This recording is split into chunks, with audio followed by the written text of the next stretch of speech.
गौतम बुद्ध रोज अपने शिष्यों को उपदेश देते थे।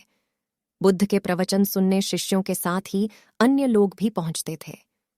एक दिन जब बुद्ध प्रवचन दे रहे थे, तभी एक व्यक्ति पहुंचा और वह बोला कि तथागत, मैं आपसे बहुत सारे प्रश्न पूछना चाहता हूं। मेरा मन बहुत अशांत है। कृपया मेरे प्रश्नों के उत्तर दें ताकि मेरा मन शांत हो सके। बुद्ध ने उससे कहा कि मैं तुम्हारे प्रश्नों के उत्तर जरूर दूंगा, लेकिन तुम्हें 1 साल तक मौन धारण करना होगा। 1 साल के बाद तुम जो भी पूछोगे, तुम्हें उसका उत्तर जरूर मिल जाएगा। उस व्यक्ति ने कहा कि 1 साल बाद आप मेरे प्रश्नों के उत्तर अवश्य देंगे ना?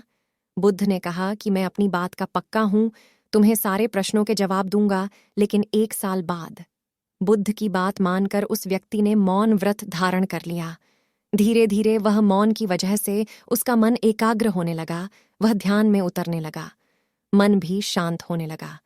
उसके सभी प्रश्न खत्म होने लगे। 1 साल बीत गया। समय पूरा होने के बाद बुद्ध ने उस व्यक्ति से कहा कि अब तुम अपने सभी प्रश्न मुझसे पूछ सकते हो। ये बात सुनकर वह व्यक्ति हंसा और कहा कि 1 साल पहले मेरे मन में कई प्रश्न थे, लेकिन अब सारे प्रश्न शांत हो गए हैं। अब मेरे पास आपसे पूछने के लिए कोई प्रश्न नहीं है। बुद्ध ने उस व्यक्ति से कहा कि जब तक हमारा मन शांत नहीं है, मन में ढेरों प्रश्न उठते रहते हैं, उसकी परेशानियां बनी रहती हैं। अज्ञान और भ्रम की वजह से हमारा मन प्रश्नों के उत्तर तक पहुंच ही नहीं पाता है।